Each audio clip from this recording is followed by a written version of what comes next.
everybody, it's Ian from RTO here. Welcome you to Then and Now, where we look at a band's debut album and their most current or last. And today we're looking at Guns N' Roses.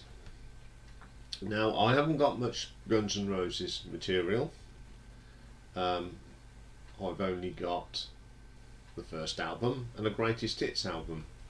They're a band that I'm not a great lover of, but I know a lot of people out there that love this band, so I thought I'd do a then and now on them. Okay, I mean, they were formed in 1985 from Los Angeles in California. They signed to Geffen Records in 1986, and the lineup was Axl Rose, vocalist / lead guitarist, Izzy Stradlin on the rhythm, bassist was Duff McKagan, and drummer Steven Adler. So the Appetite for Destruction was their first album, released by Geffen Records on the 21st of July 1987. I remember hearing it, and I thought, first thing I heard was Welcome to the Jungle. I thought, oh, this is pretty good, so I listened to it. I thought, I'll buy the album, and I've had the album since. So let's have a look at this debut album from Guns N' Roses. The first track, of course, is Welcome to the Jungle. It's a classic song. I love the little delicate guitar bits from Slash. I think it's got a good beat, and Axl Rose, it sounded really fresh. Pretty good track. The second track, It's So Easy. It's okay. I wouldn't say this is a track from this album that stands out there with flashing lights round it. It's solid. Night Train. I love this. This is probably one of the better songs on the album. I love that opening riff, and the drums on this is pretty good. Then we get Out to Get Me, another good rocker. Great guitar work between Slash and Izzy. Superb stuff, and it's got a really good solo in this.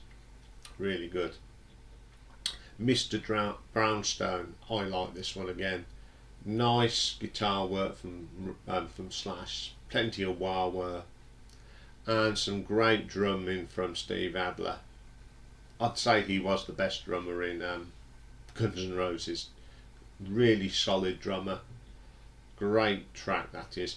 And then we get Paradise City. This is my favourite song by Guns N' Roses, full stop.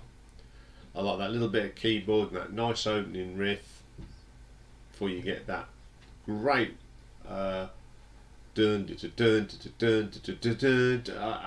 it's absolutely kicks.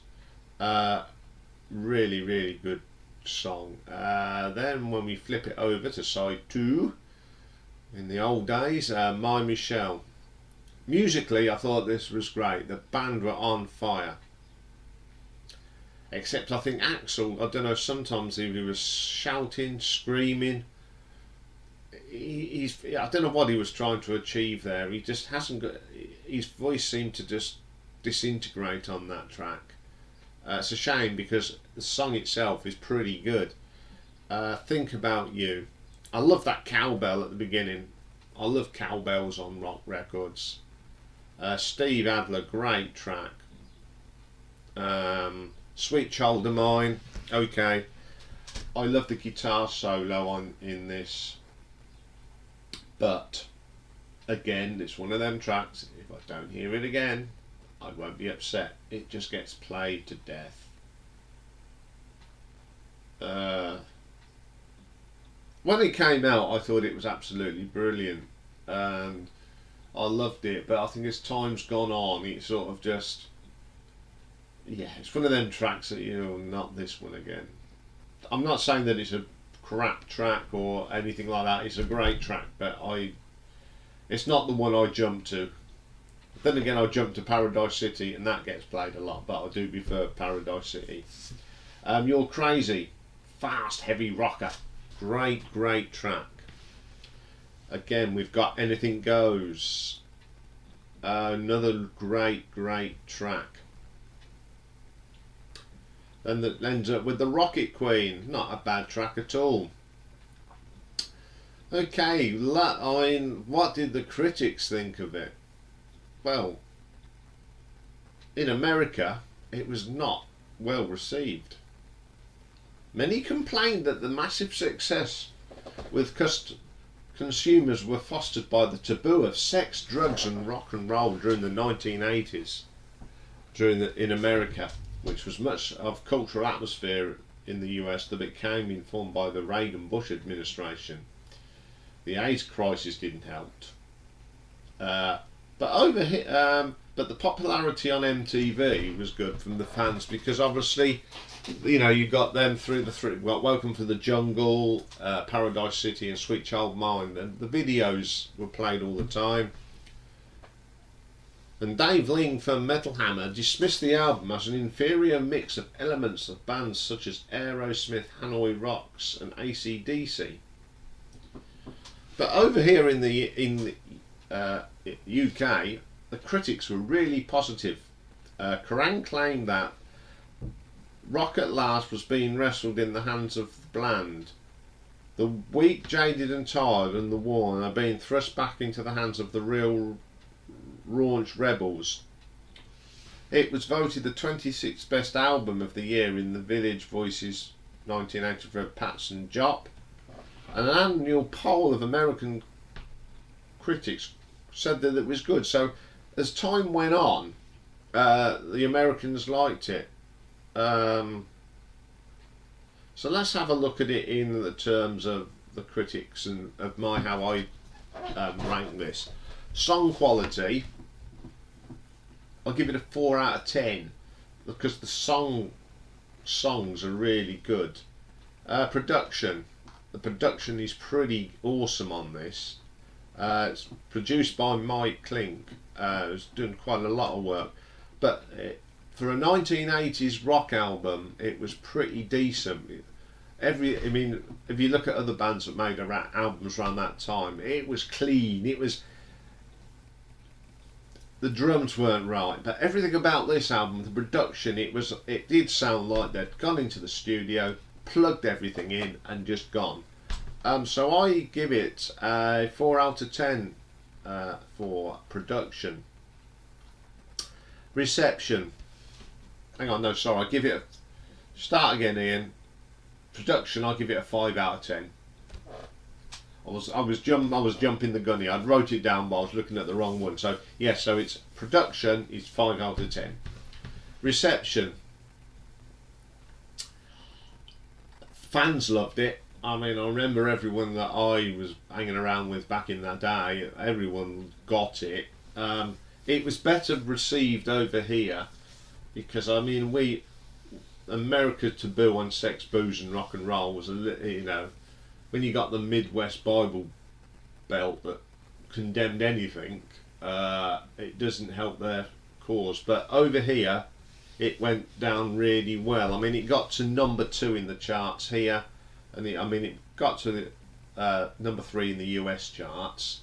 So the fans liked it. It's just the critics. So for reception, on the fans that brought the album, they're the ones that count more. So I'll give it a 4 out of 5.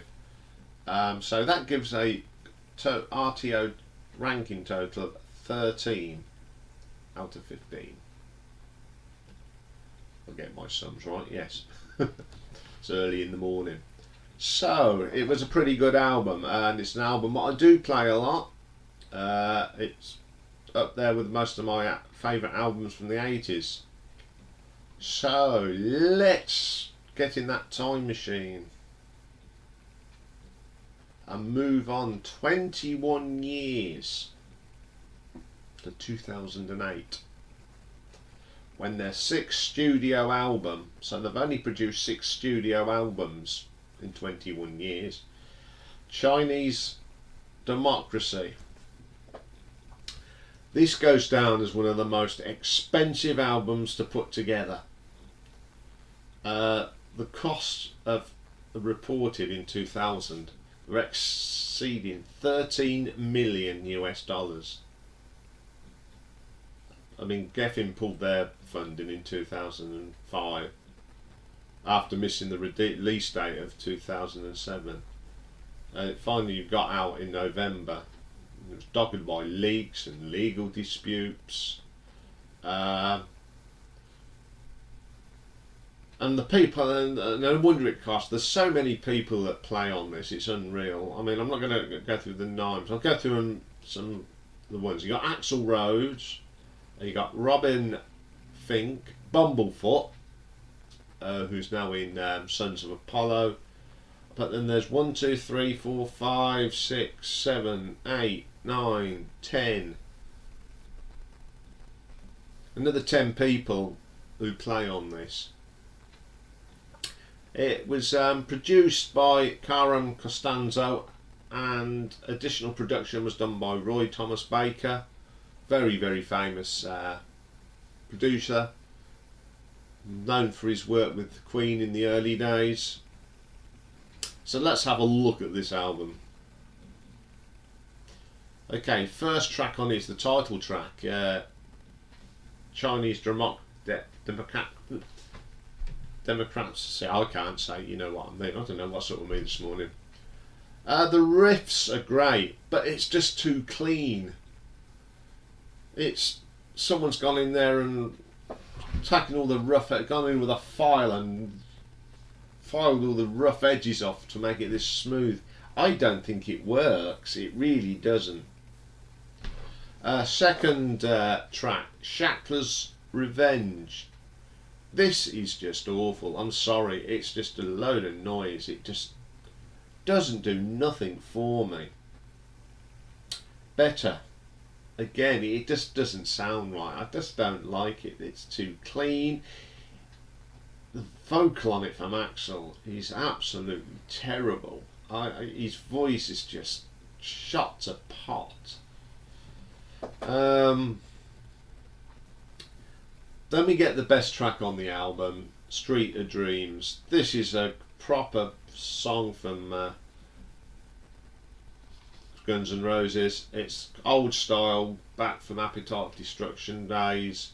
Really good song. I really like that one. If the World. I'm sorry, it sounds like if Axl's strangling a cat or being strangled. The vocal is just appalling. I just don't get it.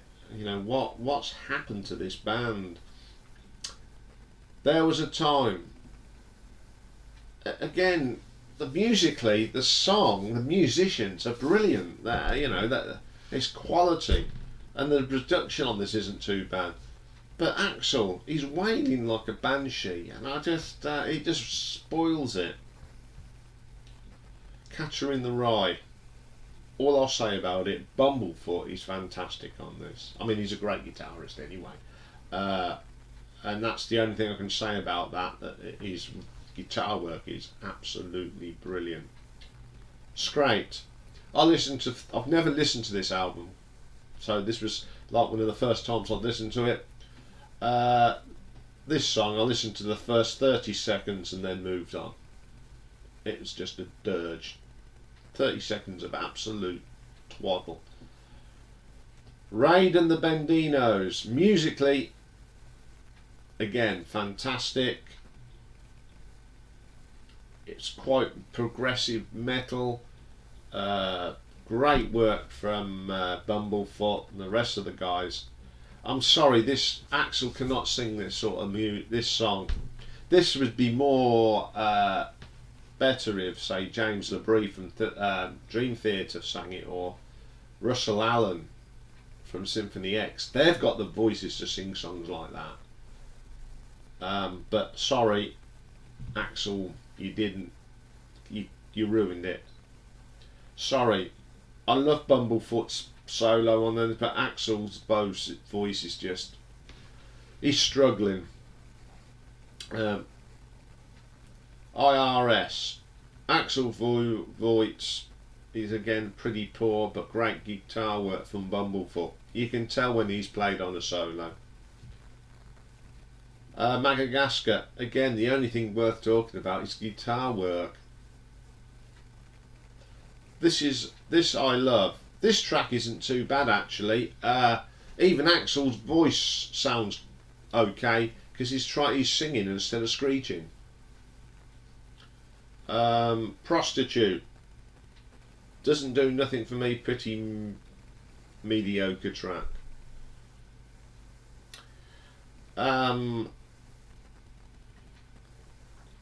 It's just not a very good album, but for some reason the critics liked it. I must be an oddball because I don't find it good at all. I mean, what a contrast from a brilliant first album. I mean, it got to number 2 and number 3. Number 2 in the UK and US again. I just don't get it. I mean, in your comments, if you're a big fan of Guns N' Roses, try and convince me that this album is brilliant. But I don't get it. I mean, some of the critics, it is mixed, you know. As John Doolan from The Blender found some of the music ludicrous, other parts brilliant, writing that these aren't songs that suits the energetic, unpredictable hard rock. I get that.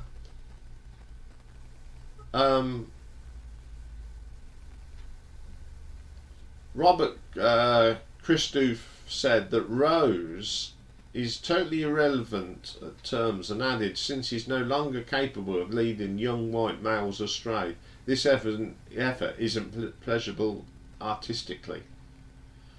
It is. So let's see what the RTO rankings will go. Song quality, I'll give it 3 out of 5. There's 1 or 2 songs on there that sound pretty good, but the rest are just very mediocre. Production, mixed. A lot of it's too smooth. God knows how it cost $13 million to produce this album. So I'll give it 3 out of 5. Reception. Everyone the fans liked it, but the critics really panned it. I mean, I think the New York Times described Chinese Democracy, and rock biographer Stephen Davis said that it was named the worst album ever. And I mean, I must admit, it's one of the worst albums I've heard in a long time. So I give it a 3 out of 5. So that gives it an RTO ranking of 9 out of 15. It's just because it's not as good as the debut album. I mean, this band had got so much potential. So let's have a look at their other albums. Just have a quick look at them. The second album came out, GNR Lies. It's a mixture of live stuff and acoustic stuff. The live stuff is not worth it listening to, really. I mean, I unfortunately saw them at Monsters of Rock, and they just didn't sound right. I mean, I think they were all half cut anyway. There's a bit nice thing. They do a song called Move to the City live. They're trying to sound too much like Aerosmith. And then they do a cover of Mama Kin, and they ruined it. But I do like Patience. I've always liked that song. Really nice song. Again, Used to Love Her is another good song, but everything else on that album is pretty mediocre. Got to number 2 in the charts, God knows how. Now the next one, I've got mixed bags about this. When it's Use Your Illusion, you know, the 2 albums came out in 1991. This album had too many songs. If they took the best songs from both albums, I mean, a lot of people that have talked about this album have said the same. Take the best tracks. I mean, it's two double albums. Take the best tracks and put them all on one. You'd have had a really good album. The highlights on this. On the first album, there's not much at all. November Rains and the Garden, which featured Alice Cooper, they're not too bad. There's some better songs on Illusion 2, and you can tell that in time because Illusion 1, they all released at the same time. Illusion got to number 2 both in the UK and America, and Illusion 2 got to number 1 in both. On the Illusion 2, you got Civil War, which is a great song. Shotgun Blues is pretty good. Breakdown, very good song again. You Could Be Mine, I love that. But there are some really dodgy covers on here. I mean, Live and Let Die. It's alright until the guitar solo. Slash just plays it totally out of key, in my bit. People like it, but I just don't. And then they do a version of Knocking on Heaven's Door. It's all right until Axl in that movie goes, no, I ruins it. Bob Dylan didn't do it. Eric Clapton didn't do it, so why did he have to have that awful I on it? Ruin the song. After that, they released the Spaghetti Incident, got to number 4 in the US and number 2 in the UK. Came out in 1993. It's just loads of covers. There isn't nothing there memorable for me. I mean, they ruined Hair of a Dog. Totally ruined it.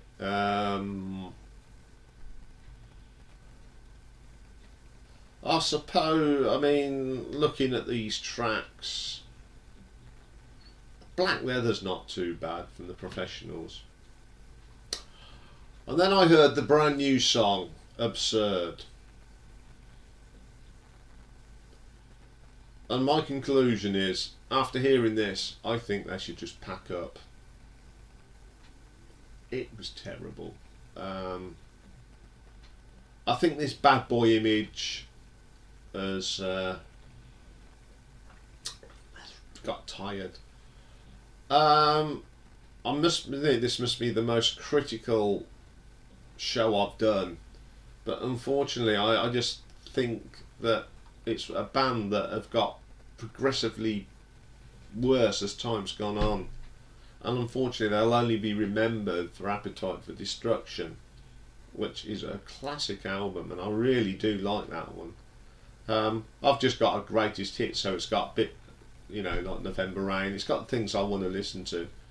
As again, it's one of them, you know, having the greatest hits is enough for me.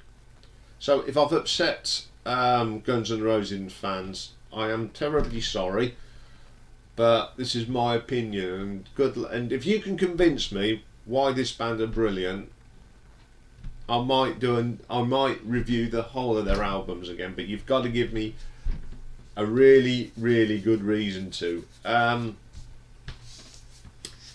That's this one over with. I know I'm going to get panned for it, but there you go. But the next show we got today is looking at some of Derek Riggs' other album covers that he did for other bands, and I found some interesting little bits, so we'll be having a look at that. And then tomorrow, what have we got on tomorrow? Oh, this is going to be good. It's a poll winner live.